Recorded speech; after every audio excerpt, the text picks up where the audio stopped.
جن کی کپتانی میں پاکستان ٹیم نے شکستوں سے دگنی کامیابیاں حاصل کی ہیں، لیکن بدقسمتی سے اس کے باوجود انہیں تنقید کا نشانہ بنایا جا رہا ہے۔ ٹھیک ہے، تنقید ہم بھی کرتے ہیں، لیکن اس تناظر میں نہیں کرتے کہ وہ کپتان ہی ناکام ہے۔ ہاں، یہاں جہاں پر غلطی ہوتی ہے تو کہتے ہیں یہاں پر ان کو سیکھنا چاہیے، یہاں ان کو یہ ایسا نہیں کرنا چاہیے تھا۔ تو یہ غلطیاں ہوتی رہتی ہیں، لیکن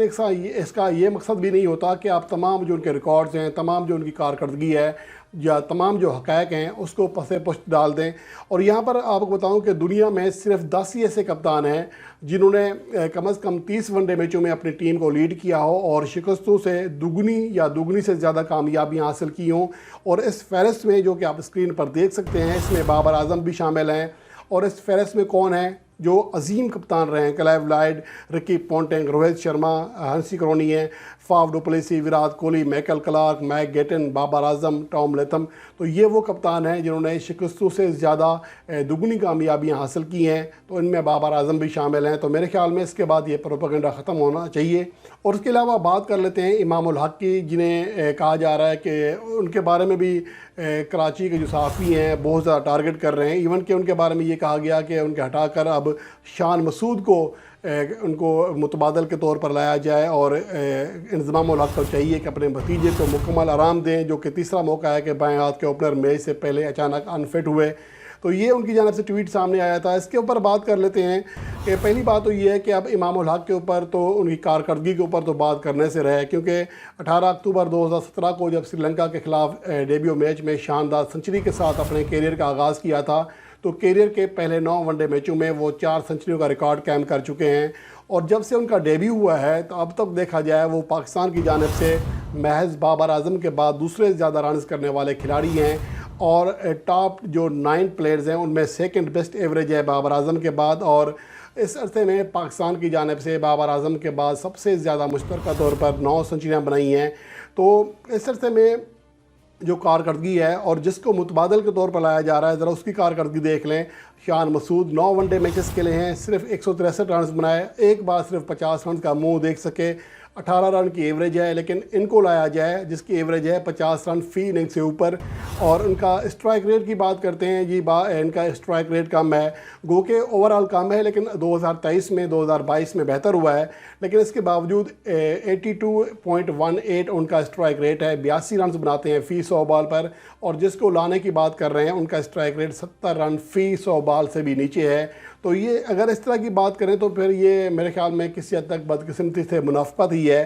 کیونکہ آپ حقائق کو جب آپ نہیں سامنے رکھیں گے، کیونکہ شان مسعود کو جب دوبارہ ابھی موقع دیا گیا تھا نیوزی لینڈ کے خلاف 2023 میں، تو پہلے میچ میں 0 پر آؤٹ ہوئے، اگلے میں 1 رن پر آؤٹ ہوئے، پھر 55 گیندوں پر 74 رن بنا سکے، اس کے بعد آخری میچ میں 20 گیندیں کھیل کر صرف 7 رن بنا سکے۔ تو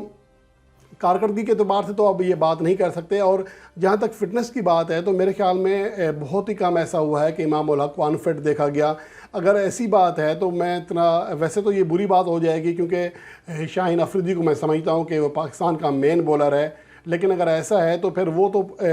کون تھا جو دورہ سری لنکا میں انفٹ ہوا، world cup T20 world cup 2022 کے فائنل میچ میں انفٹ ہوا، تو پھر سب کو آرام دینا چاہیے۔ تو میرے خیال میں یہ ایک حیران کن بات ہے جو کہ آپ کے گروپ کا حصہ ہے، آپ اس کا نام نہ لیں، ایک کھلاڑی کو نشانہ بنائیں اور اب ریکارڈز کارکردگی کو ہٹا لیں۔ اصل چیز یہ ہے کہ اب جو سیریس الزام لگایا گیا ہے امام الحق پر وہ یہ ہے کہ ڈریسنگ روم کی جو باتیں ہیں، جو خاص طور پر شاہین افریدی اور بابر اعظم کے حوالے سے جو بات چل رہی ہے کہ وہ امام الحق نے لیک کی ہے۔ پہلے یہ کہا جا رہا تھا کہ ایسی کوئی بات ہی نہیں ہوئی ہے، اب کہا جا رہا ہے کہ جو لیک کرنے والا کھلاڑی ہے وہ امام الحق ہے، بغیر کسی ثبوت کے یہ باتیں کی جا رہی ہیں تاکہ اسے پریشر میں لایا جائے۔ تو